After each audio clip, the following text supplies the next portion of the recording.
kasi nauubusan tayo ng time.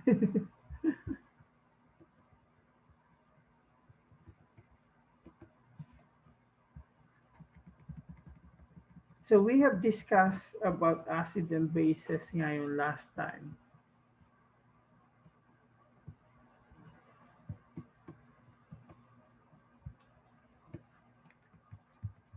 So we have discussed acids as what we call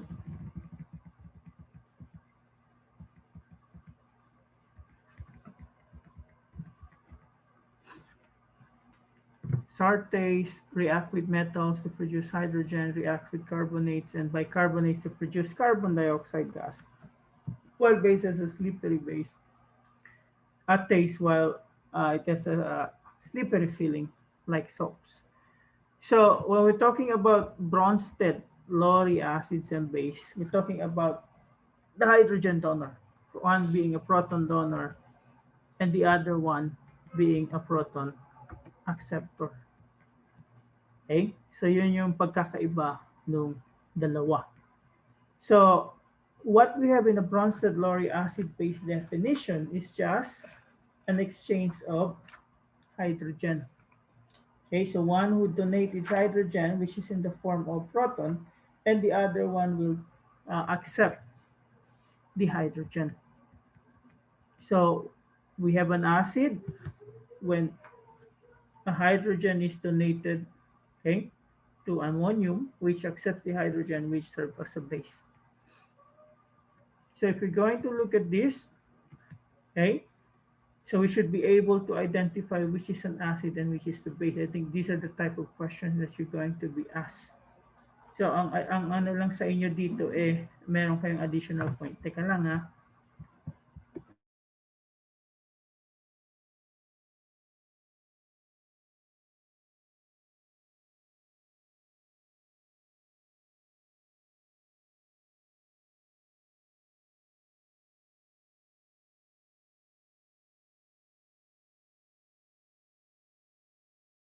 Sorry for that.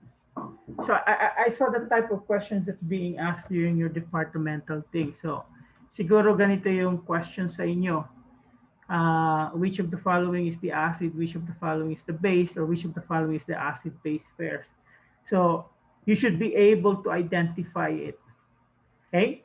So you have to know which one donates the hydrogen and which one, okay, accept the hydrogen. So as you could see here, you lose hydrogen, and then this one, you gain hydrogen. So this is your acid, this is your base, and this becomes your conjugate acid, and this becomes your conjugate base. So how do you know which is the acid? Okay, so usually the one that loses the hydrogen, that's always the acid because the hydrogen is the proton that's being donated. Now, if you lose the hydrogen, if you're an acid, if you go to the reactant side, you become the conjugate base. Now, the base on the other hand, since it accepts a hydrogen, okay, it becomes a conjugate acids on the product side. So those are the questions that may ask for this one. Now, we have to know, I think I already introduced this to you, that water has an acid-base properties. Okay, so it can be an acid or a base, or you could say amphoteric or amphiprotic substance. So when you say amphoteric or amphiprotic, I think it is in the slide there. It can act as an acid or a base depending on what's the other species. So water can undergo autoionization to give you an acid or a base, or you can have two molecules of water, one acting as an acid and the other one acting as a base. And what happened, okay, one would lose hydrogen and the other one would accept hydrogen, forming your hydroxide and hydronium ion. So we could say this could be your acid, this could be your base. So what happened? I think there's thing there. So if this is the case, we could say this is your base and this is your acid. Why? Because you lose the hydrogen there and given up there. And this one becomes your conjugate base and this one becomes your conjugate acid. Okay. Now, there's a equilibria that dictates water dissociating to give you H plus and hydroxide ion, and that is what we call Kw. Okay? So Kw is just the product of, pensya na, okay? H plus and OH minus. So ang tawag natin dyan is the ion product constant or water ionization constant. And it usually has a value at a certain temperature. So 1.0 times 10 to the negative 14. And what do you think happened when the temperature goes up? What do you think happened to Kw? Anyone wants to have a guess? You go up, down, or just the same?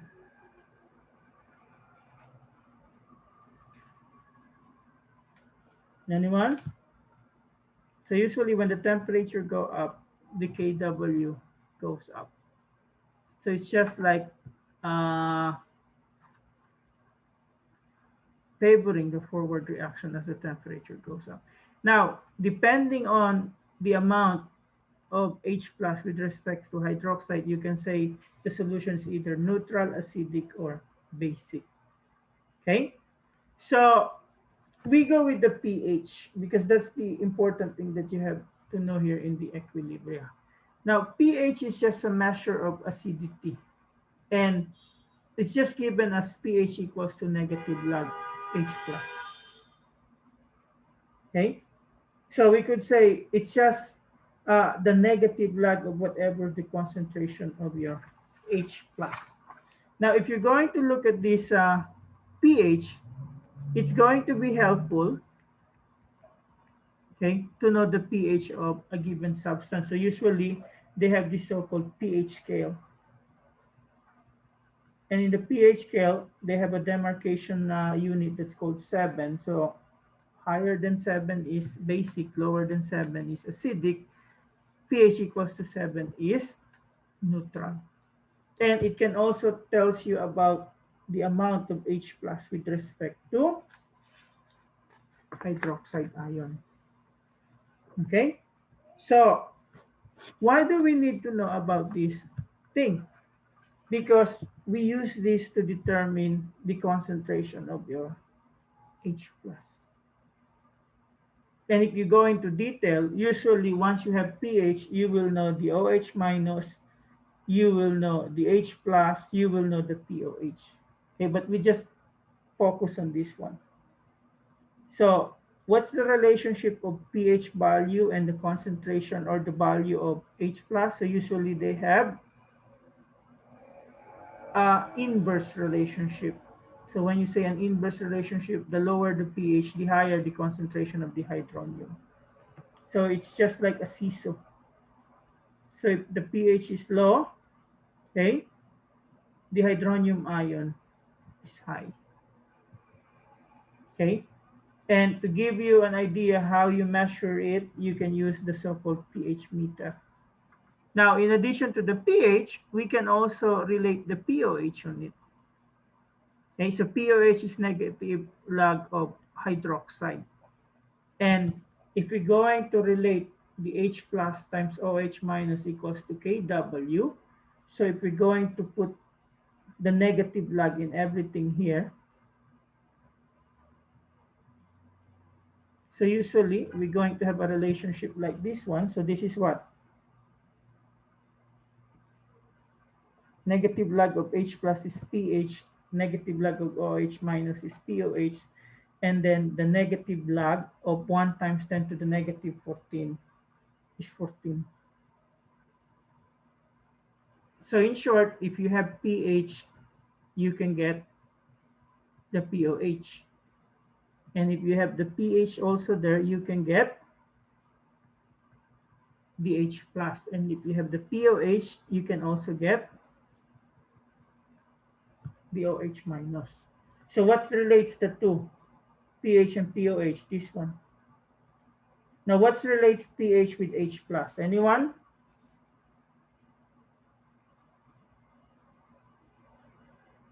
So instead of the one given is an H plus, what if the one is given is pH? So how are you going to go to H plus? Anyone?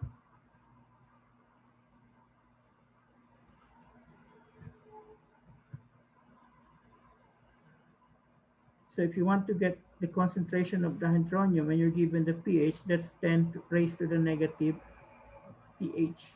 The same thing with the hydroxide, that's 10 raised to the negative POH. Sir, may tanong lang po. Sure. Sir, mentioned po kanina sa my previous slide na at 25 degrees Celsius, how does it affect the pH po if ever you decrease or increase the temperature? So ang nangyari doon, tataas yung KW mo. And how does it affect your what we call pH and what we call POH? Well, it depends because usually in KW, we look at it as the product of H plus and OH minus. Okay? So kapag tumaas yung KW mo, pwedeng tumaas din yung kanilang value. Because in the neutral one, they are both what? 1 times 10 to the negative 7. So pag tumaas yun dito, ano yung effect dito? So pwedeng yung isa tumaas, pwedeng isa bumaba. So it depends. Okay, sir. Thank you po. Okay. Kasi ang ano lang naman doon, ang tinitingnan natin overall yung KW value. So we don't know which one is what we call dominating here. Kasi pwedeng mataas ang H plus kaysa sa hydroxide. Pero yung KW mo pareho. Okay? Pwedeng pareho yung value nila or pwedeng yung hydroxide yung mataas. Depende yan doon sa ano yung ano natin dito sa relationship dito. Kasi ang mangyari kasi niyan, ang value ng KW is always the same. So depending sa pH, it tells you which one is more, yung H plus or yung OH minus. Okay? That's a very good question. Now, let's go now. Kasi ang isang objective dito is you should be able to determine the pH of a strong acid, strong base, and weak acid and weak base. So the first thing for you to know is how are you going to identify if an acid or base is a strong or weak one? Okay? So the definition usually of what we call strength of an acid has something to do with the ability to dissociate. So that means if you are a strong acid or a strong base, you will act like an electrolyte, a strong electrolyte exactly. Now usually, okay, if you are a strong electrolyte, it undergoes 100% dissociation. And the first type of compounds that fits this one is the so-called, what do you call the NaCl? Ano yung general term sa kanila? Salt, sir. Ha? Salt po. They're the salt. Or if we're going to look at them, the so-called soluble salt. Okay? Kasi kayo mga insoluble, hindi lahat mag-ano yun, 100% dissociation. That's why we will have solubility equilibria later on. But if you have a soluble salt, upon dissociation, you don't see NaCl. What do you see? An Na plus and a Cl minus. Kasi lahat sila na-dissociate. So wala ng NaCl when you put the solid NaCl in the solution. What you have is Na plus and Cl minus. So the same thing with what we call the strong acids and the strong base. But before we go to that, there are also some electrolytes that not completely dissociate. Okay, and this is where the word strong and weak came from. So we could say strength is just something to do with dissociation, and it's just either 100 or less than 100.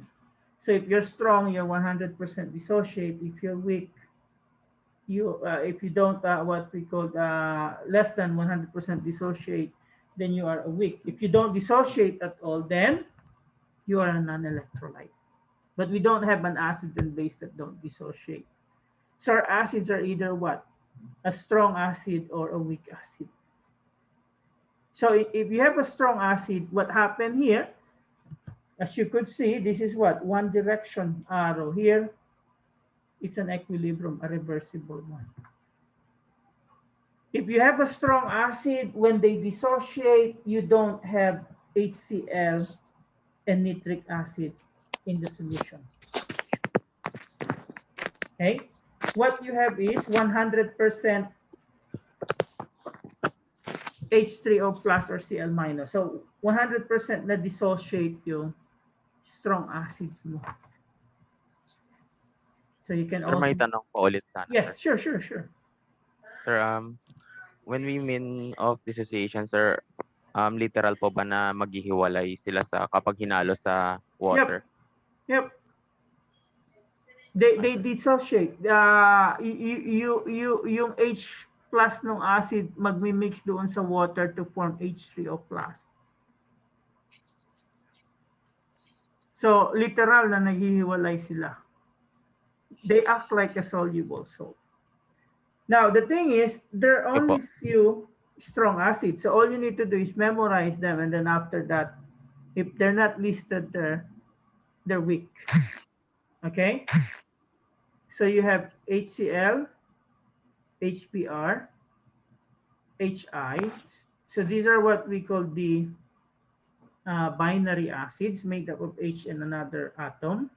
And then we have the oxo acids. So we have here HNO3, H2SO4, HClO4, and in some book, they have the HClO3. So hydrochloric, hydrobromic, hydroiodic, nitric, sulfuric, perchloric, and chloric acid. So those are the strong acid. So if they're not one of them, you can say they're weak acid. So that's all you need to know.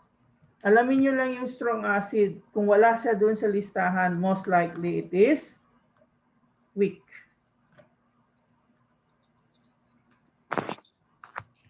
Now, weak acid, usually, they don't undergo 100% dissociation. They dissociate to a certain extent, but not all. That's why you have the reversible reaction. And in most of the weak acid, when you dissociate them in liquid, or when you put them in water, their major component is still the weak acid. So large percentage of them is still HF. Why?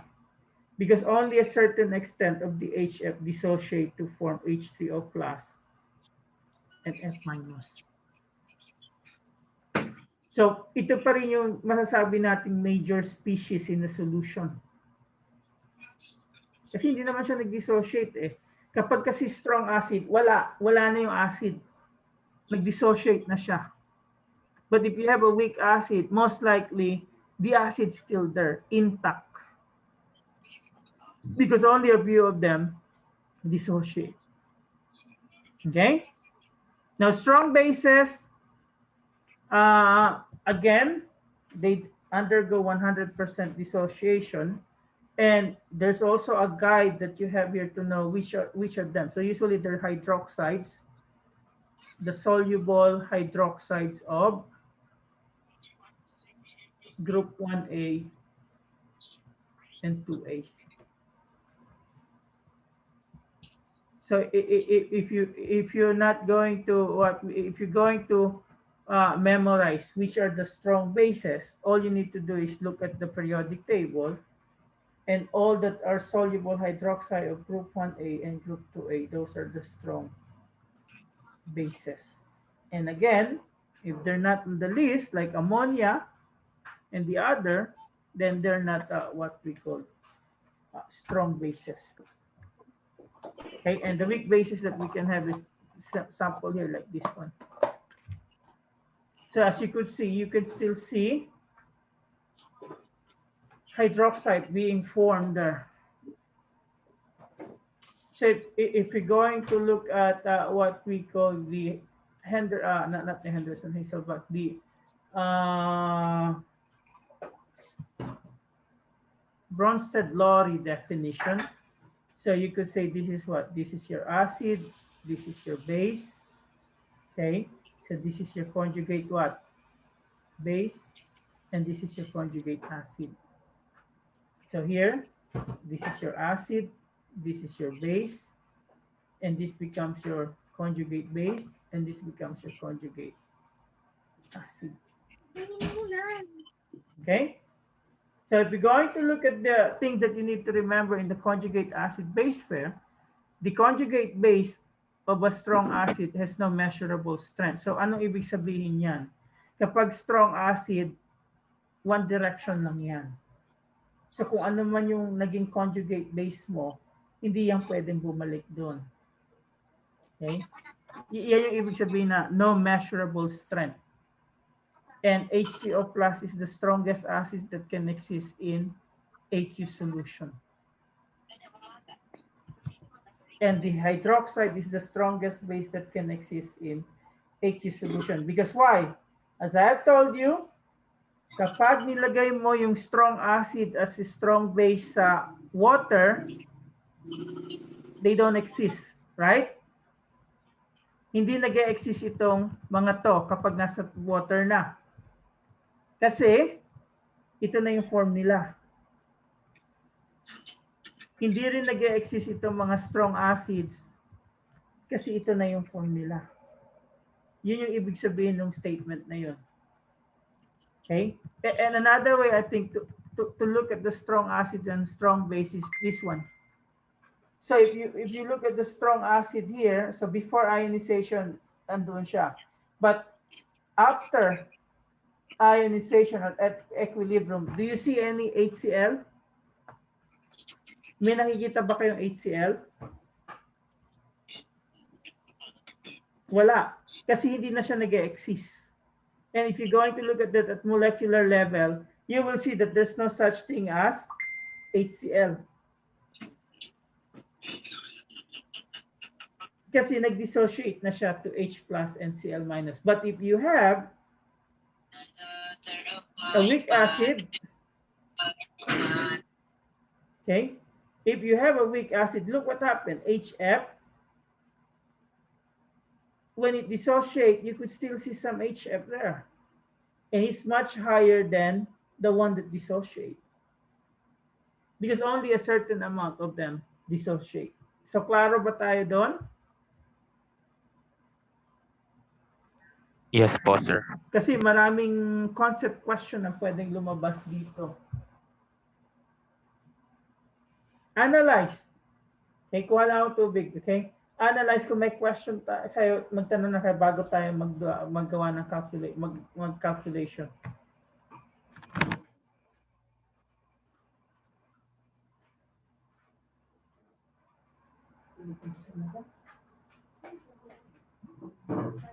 Cellphone ko.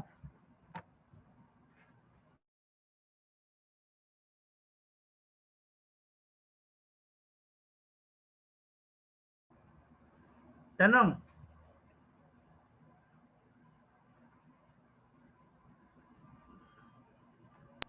None so far, sir. Okay.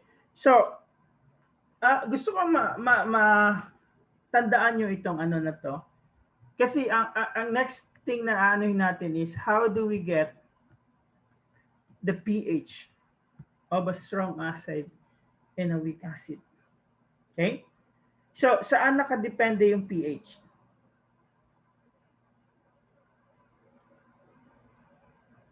It depends on the concentration of what? The H plus, H right? plus. So, if you're going to look at this, tingnan nyo yung HCl dito. Kung gaano kadami yung HCl, yun din kadami yung H plus.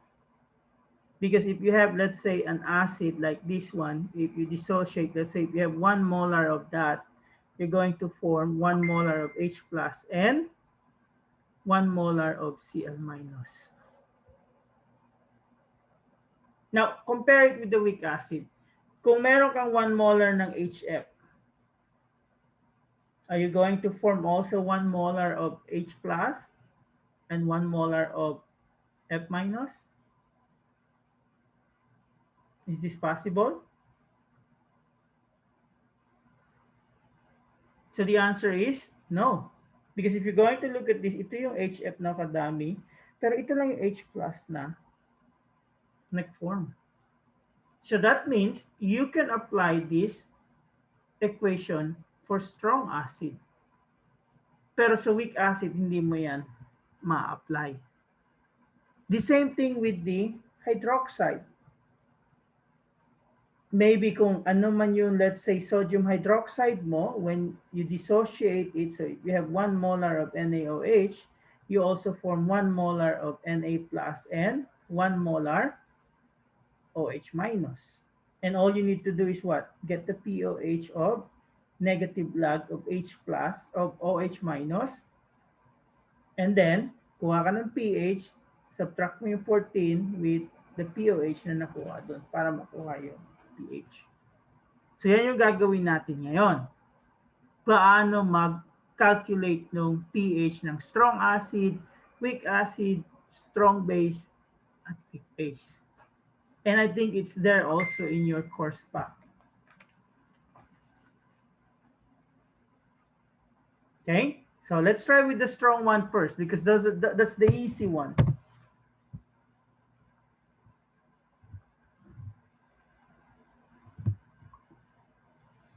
So,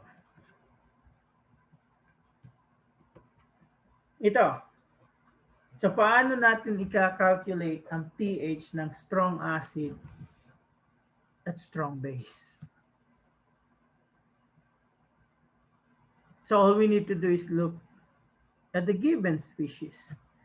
So, anong guide nyo kapag malaman nyo kung strong acid siya or strong base or weak acid or weak base? You have to memorize the list that they gave you. So, HCl is what? Can we consider it a strong acid? Yes po. Okay.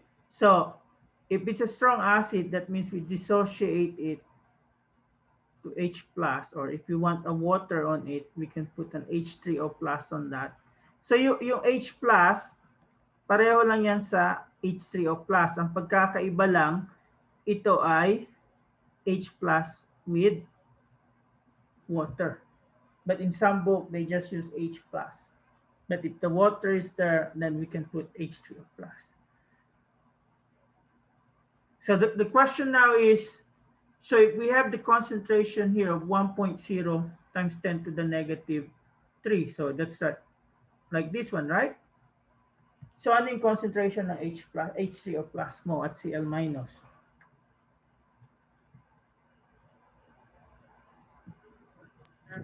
.001 liter. Okay, so you have 0.001 here, or 0.001 here.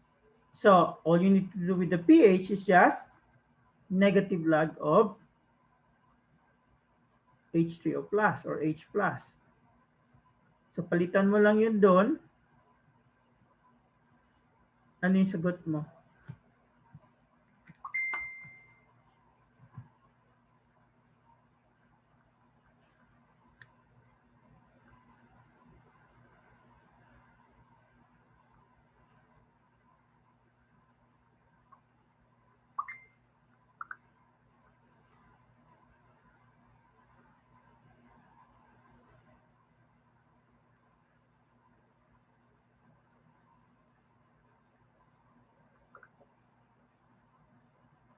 Three po, sir. Okay, so the pH is equals to 3.0. If you're going to follow the significant figures, it's 3.00. So, dalawa yung significant figures dito. Kapag nagra-write ka ng pH, the significant figure starts after the decimal point. At hindi naman ata sila strict doon eh. Okay? Now, what is barium hydroxide? Soluble salt, sir. It's a soluble salt, or specifically ano siya? There's a hydroxide on it, so you can dissociate it to give you Ba2 plus and 2 hydroxide. So this is a strong base. This is a group 2A. So paano natin sa solve to if ang hinahanap ay pH? So we look at the initial concentration. So if we have this here, ano yung concentration ng barium 2 plus? Is it the same as this one? And then for this one, 2 times 0.020. So this will become 0.040. And we can have POH equals to negative log of the hydroxide. And then we replace it. Now, question why we have 0.040 there?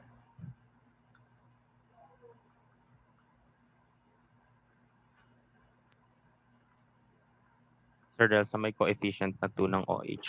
Okay, so for every 1 mole of your barium hydroxide, it will dissociate to give you 2 moles of hydroxide. Are we clear on that?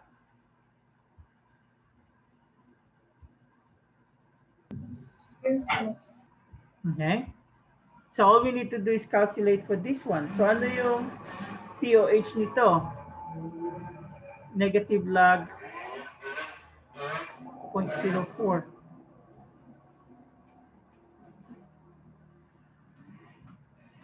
What do you get?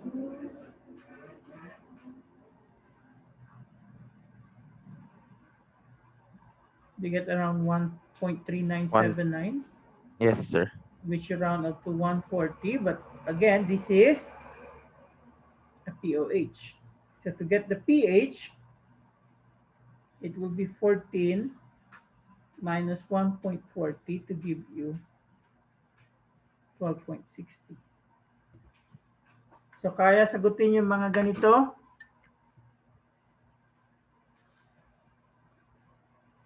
Kakayanin, sir.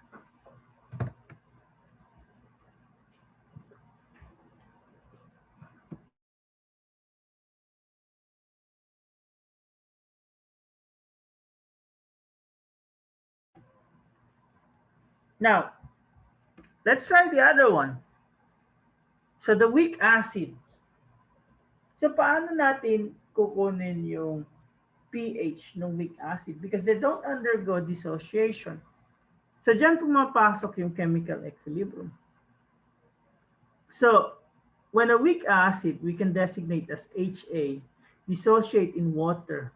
Only some of them dissociate to form H3O plus and A minus. Okay?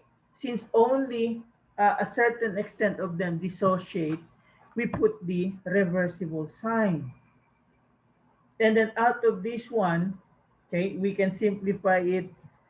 Kahit tanggalin natin yung water to be like this one. And if we apply the law of mass action, we can put it as this. So what does the Ka here means?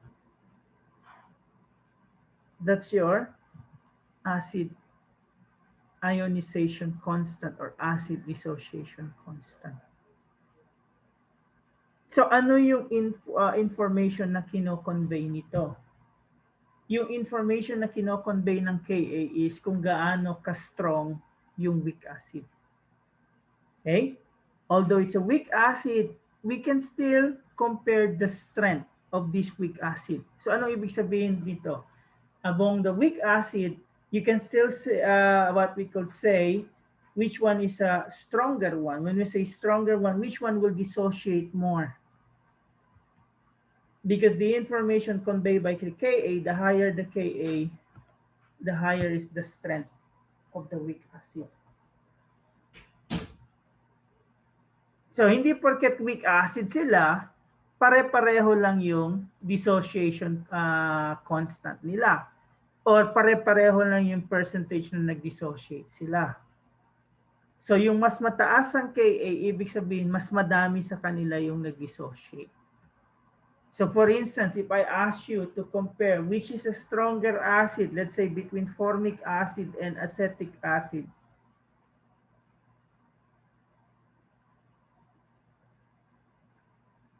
ano yung sagot nyo? Formic. Okay? Yung iba. If I ask you which is stronger, formic acid or acetic acid, or which is stronger among the two weak acid? Okay? Since the formic acid has what? A higher Ka value, you expect it to be stronger. Klaro ba yun? Yeah. Now, you also have to make into consideration na kapag mataas yung tinatawag nating formic acid, yung conjugate base nila naman, reverse. Anong ibig sabihin nun? Kapag sa forward reaction, mas stronger yung isang acid. Okay? Sa backward reaction naman, yung conjugate base, mas weaker. Okay? So, yung strength kasi ng acid, magdidictate siya kung anong direction yung masusunod. So, if you have this reacting with one another, okay, so ang magdo-dominate dito ay yung formic acid kaysa doon sa acetic acid. So, if I ask you which has the stronger conjugate base between formic acid and acetic acid,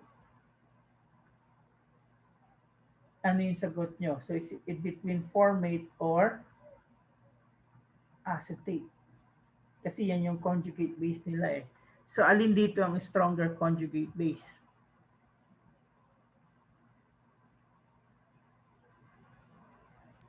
Formate po. Formate pa rin? Remember, ang sabi ko sa inyo, kapag stronger yung isang weak acid doon sa isa, yung conjugate base niya ay weaker. And the value here tells you that. So 5.9 times 10 to the negative 11 compared to 5.6 times 10 to the negative 10, which is larger? Acetate po. Okay. So that means acetate is a stronger conjugate base compared to formate acid. Okay? So how do we solve weak acid ionization problem? Or how do we compute for the weak acid? Pwede ko na rin isama dito yung weak base. So the first thing that you're going to do is identify the major species that can affect the pH. Okay? And in most cases, i-ignore mo na lang yung water. You ignore also the hydroxide because it is determined by H+. Anyway, ang nagdidictate sa pH is usually yung H+. Okay? You're going to use the ice, kagaya nung ginawa natin sa equilibrium problem before in terms of single unknown X. But this is much simpler because you can have an assumption. So you write Ka in terms of equilibrium concentrations and then solve for X by approximation method. So that's the good thing there. There's an approximation method. So kapag hindi valid yung approximation na yon, you're going to solve for X exactly using quadratic formula. And once you calculate all the species and the pH, then you can determine the pH. So let's try here. Calculate the pH of 0.2 0.036 molar nitrous acid solution. So there's still another thing that's missing here. Unless it's asked you to solve for the Ka, so usually the Ka value is provided. Okay? Kapag wala kayong Ka value, most likely they ask you to solve for the Ka. But if you just ask you, so if I'm going to look at the table that we have there, that's nitrous. So that's 4.5 times 10 to the negative 4.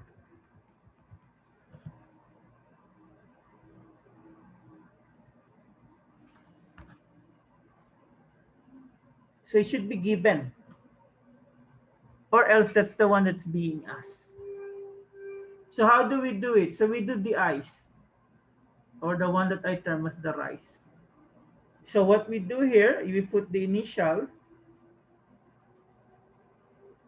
We don't have this one. So what's the changes? Anyone? Pareho lang to dun sa gaseous equilibria. The concept is the same. So what's the Minus x? x. Minus Huh? x. Minus po. X. And here? Plus x plus x. And this should just bring down everything. And then you can put the Ka equals to the H plus times NO2 minus over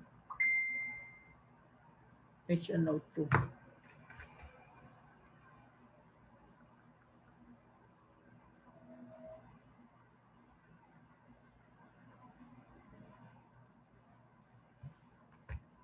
So, ano gagawin natin? I-replace natin yan ng mga values. So, I can put here 4.5 times 10 to the negative 4 equals to x times x over 0.36 minus x.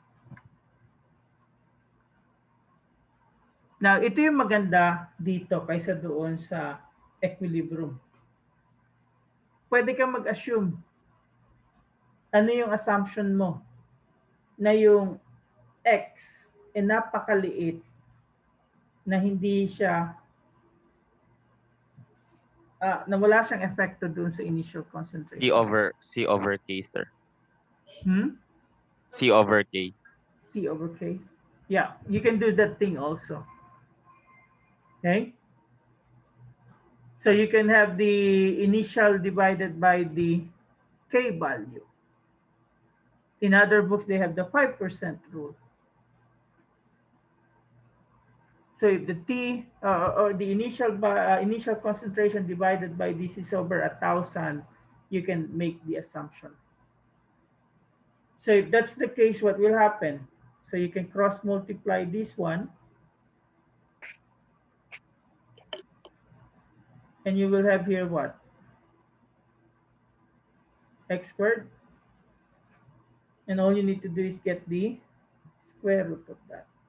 Kung ano man yung sagot. And that's your x.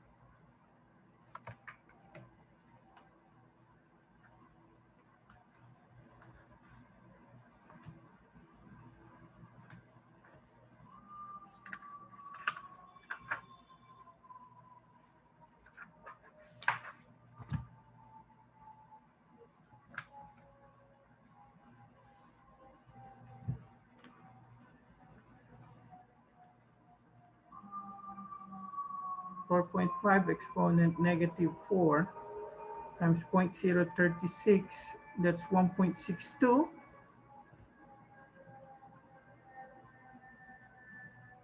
Times 10 to the negative 5, so you get the square root of that. This is what I got.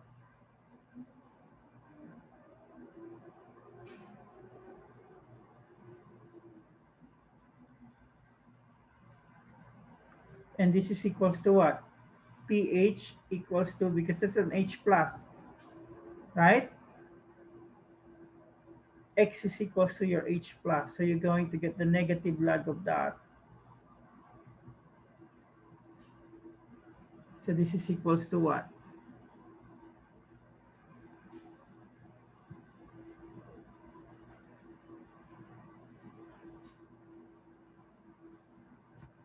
What do you get? 2.40, sir. 2.40. Now you can check if your approximation is right. So usually some books apply the 5% rule. So what does it mean? So you get the x over 0.036. And then C.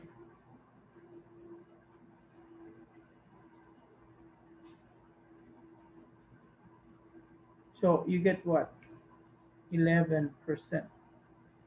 So that means you cannot do this one. So if you're going to do it in the form of quadratic formula, so you're going to rearrange this one here. So what we will have here?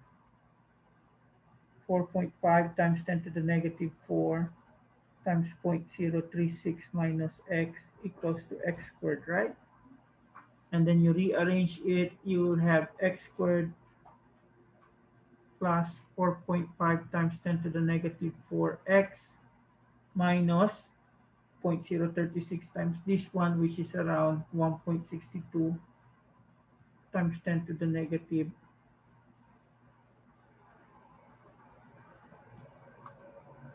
4.5 exponent negative 4 times 0.036 negative 5. So kapag ginawa mo yung quadratic formula, the x that you will get there here is around 3.8 times 10 to the negative 3. Or, yung isa ay negative 4.3 times 10 to the negative 3. So alin yung practical answer dyan?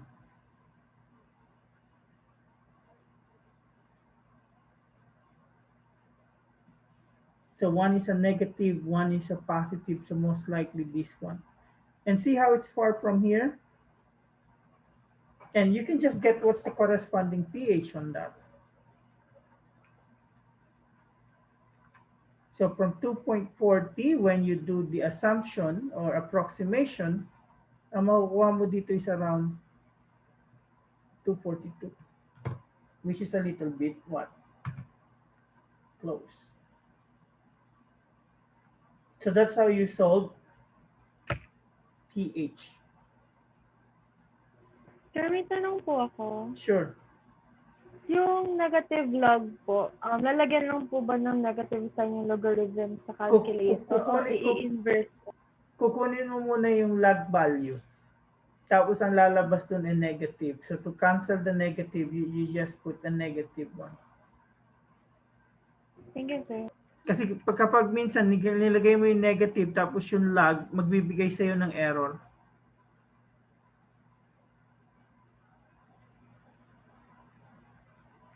Depende kasi sa calculator mo eh.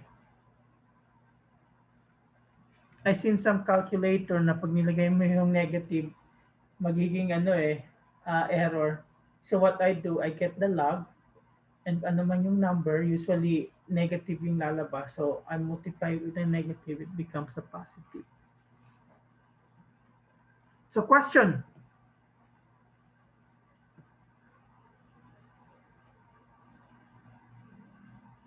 So bases also similar to this one. Ang pagkakaiba lang, instead of H plus, you solve for the OH minus and then get the POH and then get the pH. But the concept is still the same. So paano mo malalaman kapag Ka or Kb? So kapag hydroxide, ang nasa product, you have there a Kb. So that's the base ionization constant, and the principle is still the same. The higher the Kb, the stronger is the strength of the weak base. So you solve weak base problems like weak acid, except you solve for hydroxide instead of H+. Yung X na nakalagay doon, that's equals to your hydroxide. Sa weak acid kasi yung Xi equals sa H+. All you need to do is solve for the H+. If it's a base, solve for the OH. Okay? So these are some example of the bases that we have. So we're going to solve one. So we are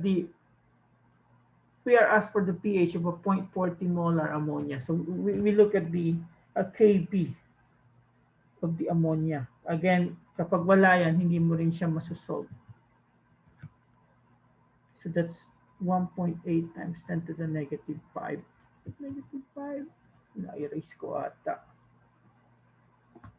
Okay? So what we're going to do, just the same thing. That's what we have done before. So we're going to put here NH3 plus water. Dissociate yan. So what do you form is NH4 plus and hydroxide. So that's the reaction, initial changes, equilibrium. So what's the initial one? So this is 0.40. The water, it's always what? A liquid, so you can ignore it. So you don't have any of the ammonium ion and hydroxide ion. So ano yung mga changes na nangyayari? Minus X. So this is minus X. This is plus X. Plus X. So you have 0.40 minus X, and then you have here X, and you have here X. So again, you have a Kb, you have an NH4 plus, you have a hydroxide, and then NH3. Tapos kunin mo yung value ng Kb, and then this is what? X times X, 0.40 minus X. Again, you can make an assumption here that this is just 0.40. Isipin nyo na lang, parang barya lang yan. Okay? So kung bilyonaryo ka, gaya ni Trump, nahulog ng isang barya, bilyonaryo ka pa rin. So what you're going to solve here is, so you have 1.8 times 10 to the negative 5. And you have here 0.40. So that's x squared. So all you need to do is get the square root of that to get the x, which is your hydroxide.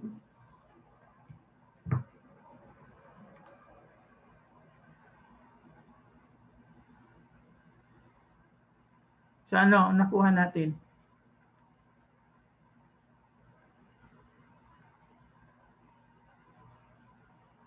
So you have a 7.2 times 10 to the negative 6. We get the square root of that. Oops, mali.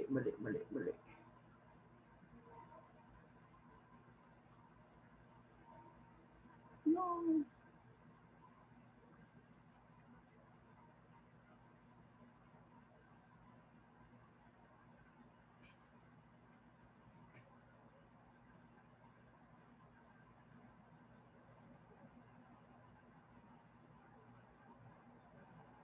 I have a 2.68 or 2.7. Yung ba yung nakuha nyo? Yes po. Okay, so this is your hydroxide. So POH, negative log niyan.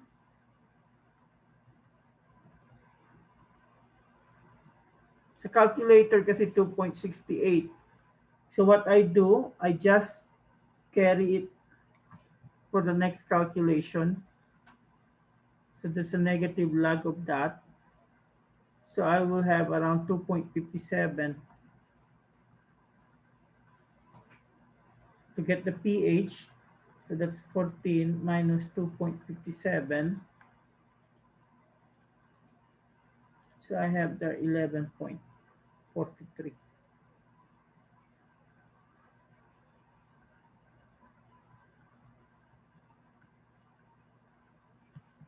Now, ano yung guide nyo? Pag acid, less than 7 ang pH. Pag base, more than 7.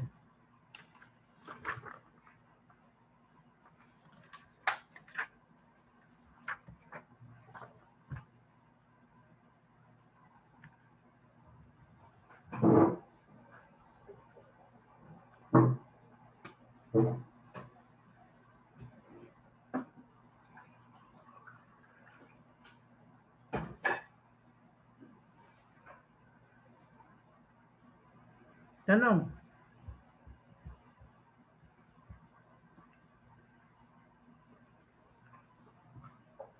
Konti lang ata pumunta.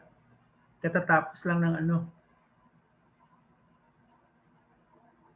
So if ever hindi natin matapos yung module ngayon, I want you to go over yung module 6. And then maybe the first 10 minutes, tapos mag-electrochem tayo. Next meeting.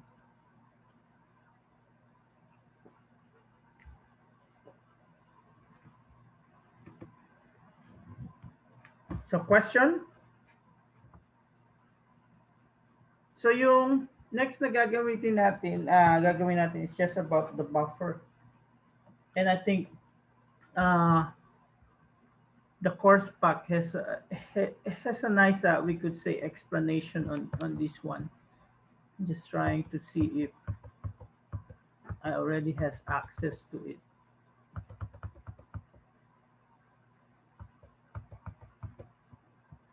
Kasi pagtingin ko kanina, hindi ako maka-access. Wala pa rin. Biglang nawala. Anyway, we go on.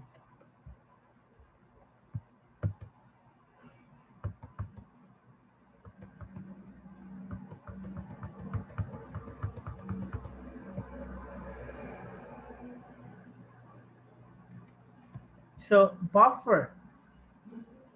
So buffer is anything that resists pH change. So buffer is anything that you add that resists pH change. So if you add an acid or a base, the buffer solution would try to maintain the pH of a given solution. Okay? Just like us. Our stomach is made up of what? Ano yung tinatawag na gastric juices? Ano yung acid doon? HCl po, sir. HCl. So bakit hindi nasusunog yung ating tiyan? Kasi meron tayong buffer. Kailan na natin makikita na susunog yung ating katawan dahil sa acid? Have you watched Sir, Okay, sige, Jovan. Sir, kapag too much intake po ng acidic na food. Kung acidic na food. O let's say, pag nanonood kayo sa movie, minsan nakikita nyo yung bumubula yung bibig. Okay? Maybe he ingested something that's like pesticide.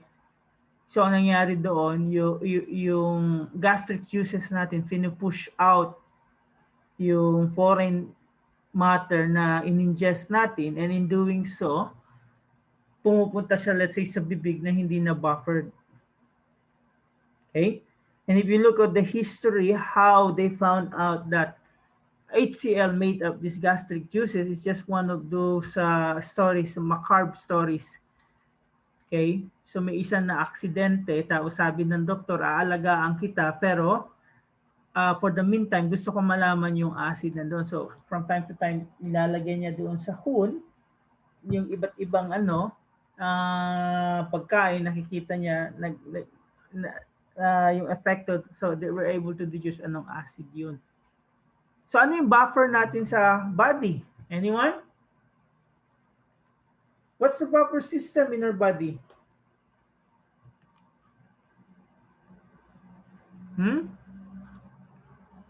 Ano yung buffer system natin? Anyone?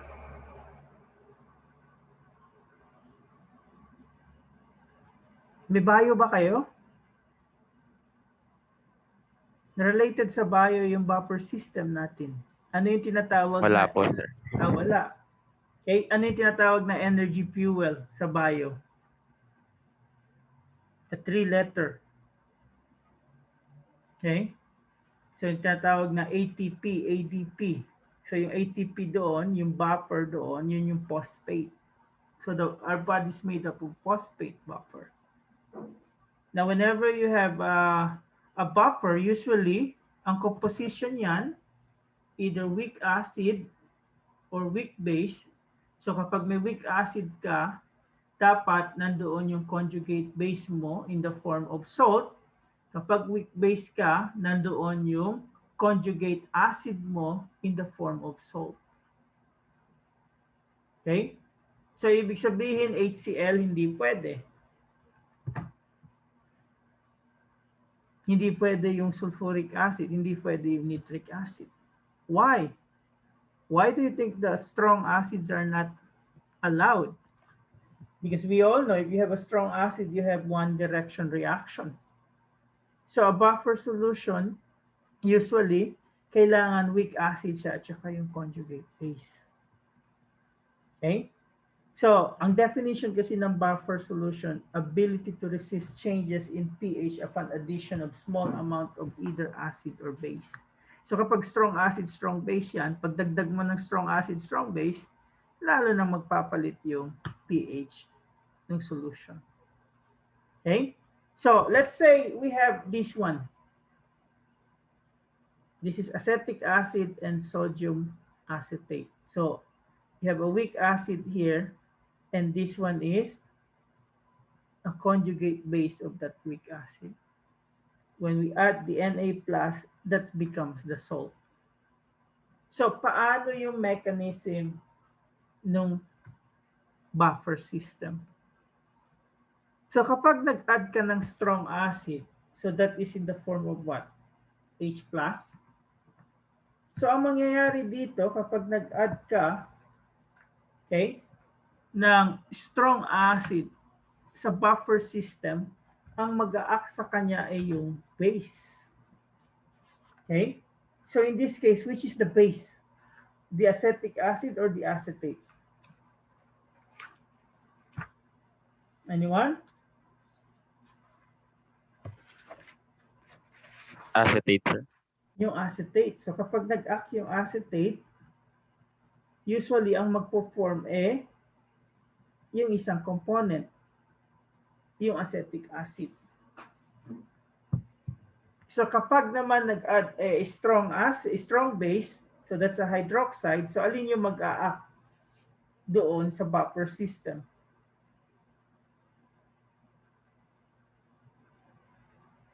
Alin, yung acetic acid o yung acetate? Acetic acid. Okay? So once na mag-act yung acetic acid, ang magpo-form naman ay yung acetate. At saka, since yung H plus doon, nag-move doon sa OH minus, nag-form ka ng H2O. And in this case, what we call, na-maintain yung pH. Okay? So, sa lecture natin today, ipapa-identify ko lang kayo ano yung buffer system. But I want you to go over yung material natin doon sa course pack. Okay? The course pack is the one that you need. Kung hindi nyo maintindihan, yun yung time na pwede tayong magtanong. So that's why with the module 7, I want you to go over the course pack before tayo mag-meet uli sa Thursday. Okay? Kasi susupplement ko lang kayo para at least prepare kayo doon sa exam. So, alin dito yung buffer?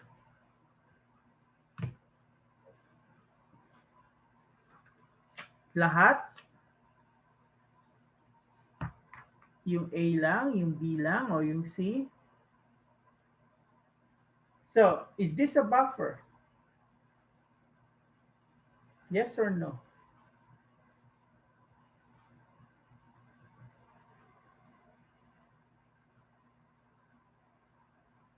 Buffer ba to? So, you might ask, sir, paano natin malalaman? If we go back to the definition. So the first thing that we're going to look is it a weak acid or a weak base? And then, yung makasama niya ay conjugate base or conjugate acid, ng weak acid or weak base? Is this a weak acid or a strong acid? Phosphoric acid? Weak po, sir. So it's a weak one. So, ibig sabihin, ang hahanapin mo yung ganito na may kamatch na cation, which in this case is this one. So, we could say this is a buffer. How about the second one? Is No, this a sir. weak or strong acid? So this is a strong acid. So this is not buffer. Ganun lang kasimple. Now this one. So you may ask yourself, wait. So most likely, this is a pyridine. So this is a base. And ang kailangan mo sa base ay yung H+. Na merong anion na magmamatch sa kanya para maging salt. So, is pyridine weak acid or weak base? Weak, sir. Weak. Weak. Weak base po. So, this is a buffer. Okay? So, kaya yung sagutin yan. Sir, paano po yung HCl dito, sir? Di ba strong acid po siya, sir? Okay, ang ano lang naman dyan, ang role naman dyan, hindi naman siya HCl eh. Kasi ano ba yung conjugate acid nito? Ano yung conjugate acid ng C5H5N? Sir, yung may H+. H+. So para maging salt, kailangan mo ng anion. That's not an acid, that's a salt.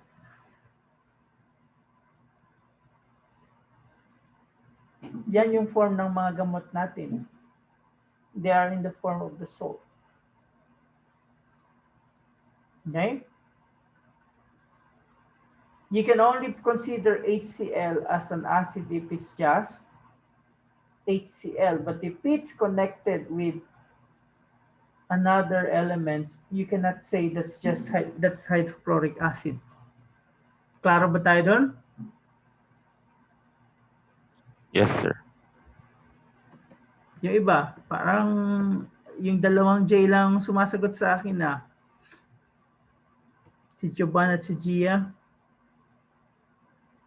J and J, Johnson and Johnson. Okay? So, I want you to look at the course pack kung ano yun nandoon. Baka may calculation doon ng Henderson-Hazelback and we can always go back on that. Okay? Bago ko kayo isa lang doon sa departmental nyo. Kasi ako na in charge sa departmental nyo eh. So, I want you to be ready on that. And we might meet outside class hour. And I already put the link to the lecture. So maybe we can finish this session today with a solubility equilibria. Ihahabol ko na lang yung metal next time. So,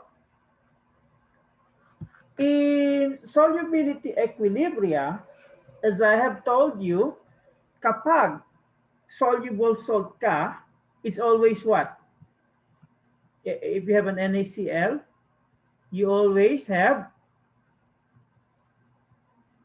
a one-direction reaction.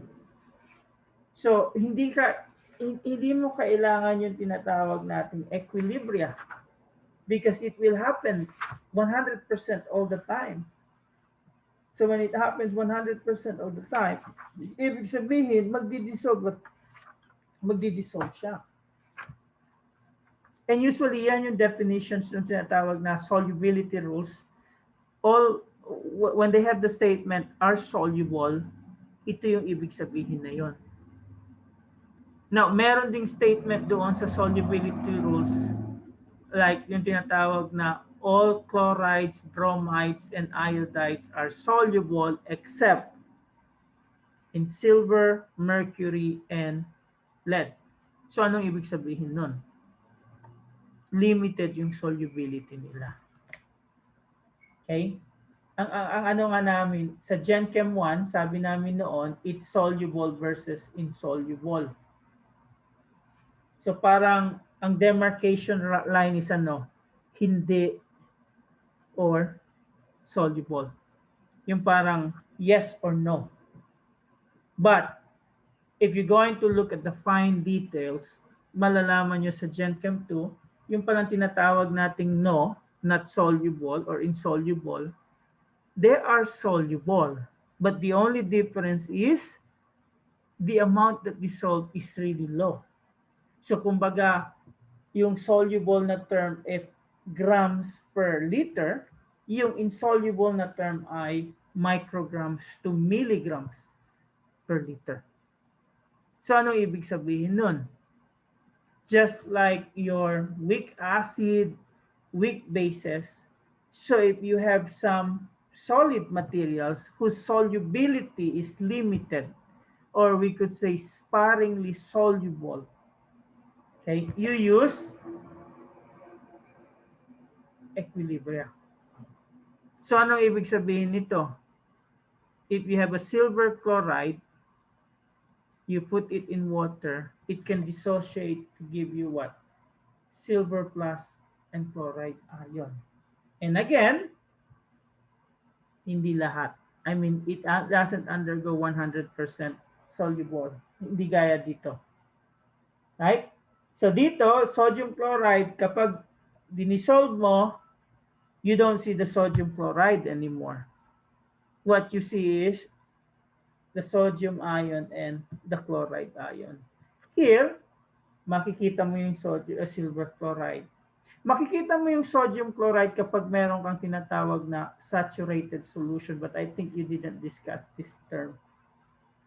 Ano yung saturated solution? Meron kang makikita mga solid na akala mo ay hindi na dissolve.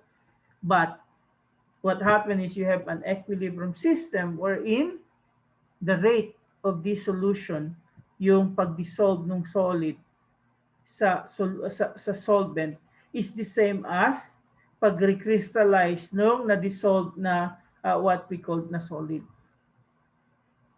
Okay? Unlike dito sa silver chloride, you can still see that equilibrium part, pero makikita mo talaga doon na limited lang yung solubility ng silver chloride. Okay? Kasi sa saturated solution, there will come a time, let's say, sodium chloride, the solubility of sodium chloride is around 35 grams per 100 ml. So if you put 50 grams there, so you have 15 grams that don't dissolve. Okay? So nangyari yun, nagkakaroon lang sila ng equilibrium. Nagdi-dissolve and then nagre-crystallize, same rate. So the same thing here, but less amount lang yung nadi-dissolve. And you can also put this in terms of the law of mass action. And ang kasama lang dito ay yung what? Product. Sabi nga nila yung KSP is just equals to the ion product. But what is this KSP? That's the solubility product constant. Okay? So the way that you look at the solubility product constant, it's also synonymous to what? Ka, Kb. The higher the K value, the more soluble the given substance. Okay? Now, how are you going to write this so-called equilibrium expression? No, not equilibrium expression. Solubility expression. Paano natin isusulat yan? So for instance, kapag ganito na, magnesium fluoride. So paano na natin isusulat ngayon yung expression na yan?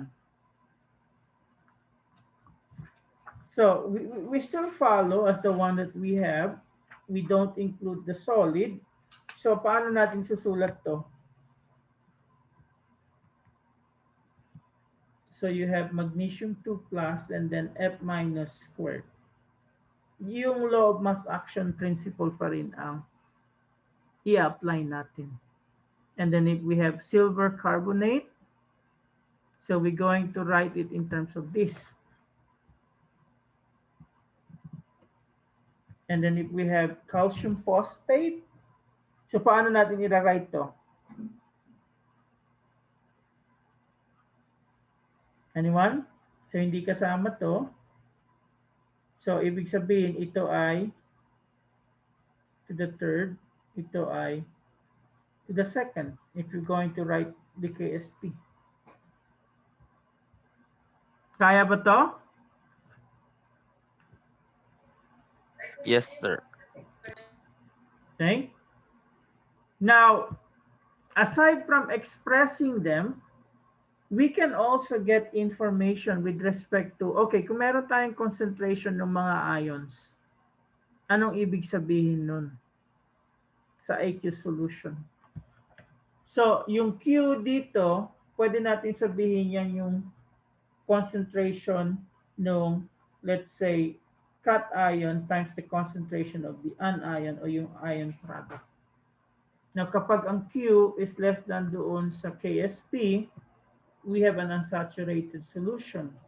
Or we could say, walang precipitate. Soluble yung material, na-dissolve lahat. Wala kang makikitang solid. Now, kapag ang Q or yung ion product ay pareho doon sa KSP, we could say, we have a saturated solution. We have a system at equilibrium. And if the Q is more than the KSP, you have a supersaturated solution, and in such a way, meron ka ng precipitate. Okay? So, these are just the sample KSP values. So ideally, we could say the higher the KSP, the more soluble of the substance. But that is only true if you want to compare one another if you have the same type of substance. What does it mean? Pwede mo lang siya i-compare kapag pareho yung cation at anion nila. Let's say you can compare silver bromide, silver chloride, and silver iodide. Why? Because all of them has this one, an Ag plus and an X minus. Nag-gets nyo ba anong ibig kong sabihin?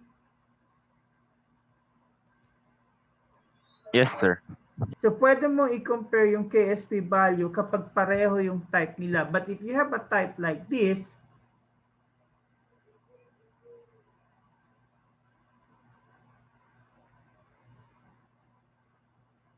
hindi mo siya pwedeng i-compare.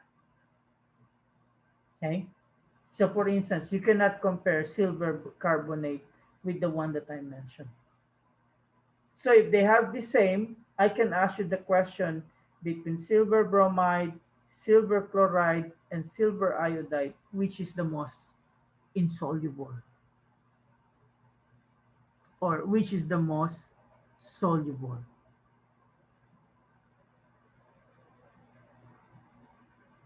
Sige nga. Try natin.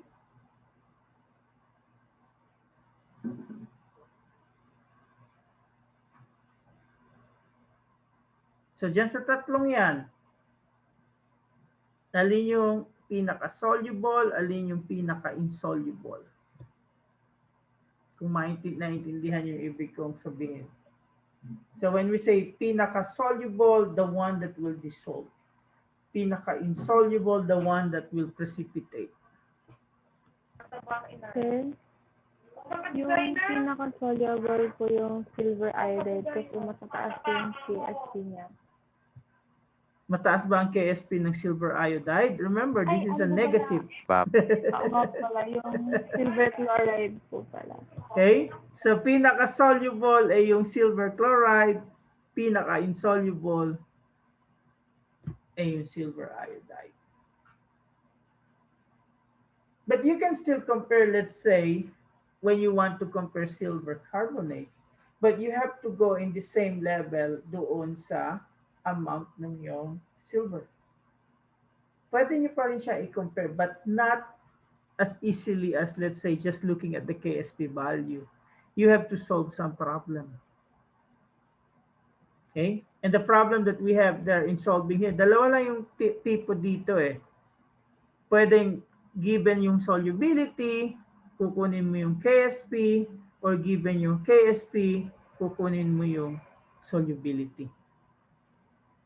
So, yung mga KSP na to, nakuha lang nila yan, okay, by determining how much of a given material dissolved. So, you have the solubility of compound. Usually, this is what? Grams per mole? Oh, no, that's not grams per mole. That's grams per liter. And then molar solubility, you just multiply it with the molar mass. So, you have the moles per liter. And then, you use the ratio. And then from that, you use the KSP.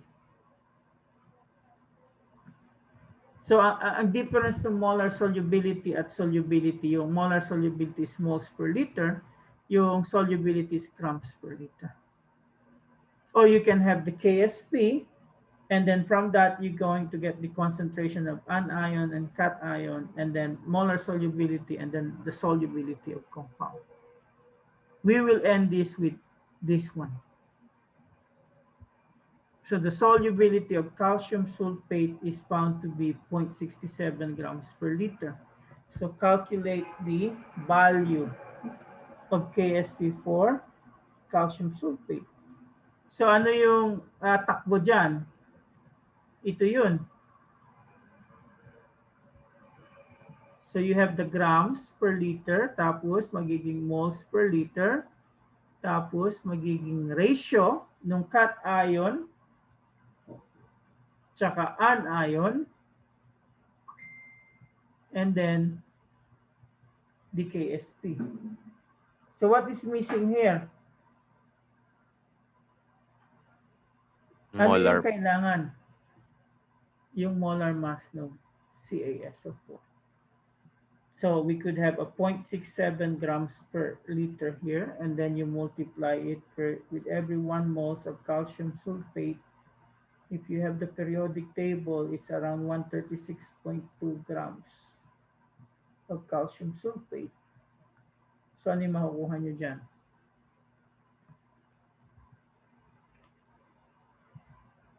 .67 divided by 136.2. So you have around 4.9 times 10 to the 3. So anong natin sa calcium sulfate? They dissociate to give you calcium 2 plus and sulfate ion, right? So ano ibig sabihin yan? So kapag may 4.9 times 10 to the negative 3 moles ka nito, meron ka rin 4.9 times 10 to the negative 3 moles, and then 4.9 times 10 to the negative 3 moles. And KSP is just equals to, so if you're going to look at this will dissociate to give you calcium 2 plus aqueous plus SO4 2 minus aqueous.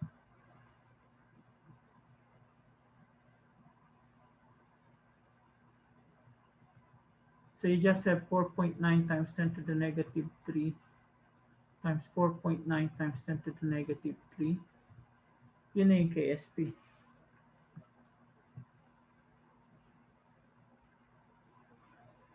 Or I could just say squared it.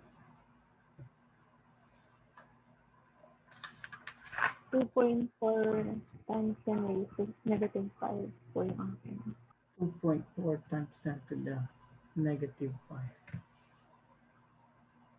Okay? So we're almost time. So were you able to get the link sa ano natin? Sa class? Yes, sir.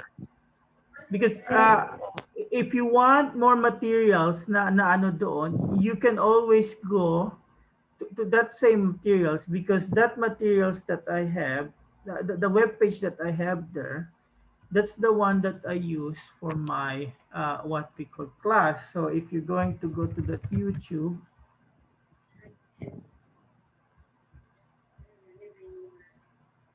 the idea that you have there would be, we could say, Gen Chem 2. Go to chapter 15, 16, 17. So if you're going to see there, you're going to see there Gen Chem 2. So you can have some example there's in more details compared to the one. Kasi limited yung time natin eh. Okay. So you can always go there on that one. The one that I use in my main school. Okay? Sir, saan nga po ulit makukuha yung link for the Nakapost material? yung material, binalaan ako na gamitin na lang daw natin kung ano yung nasa tawag dito yung course pack.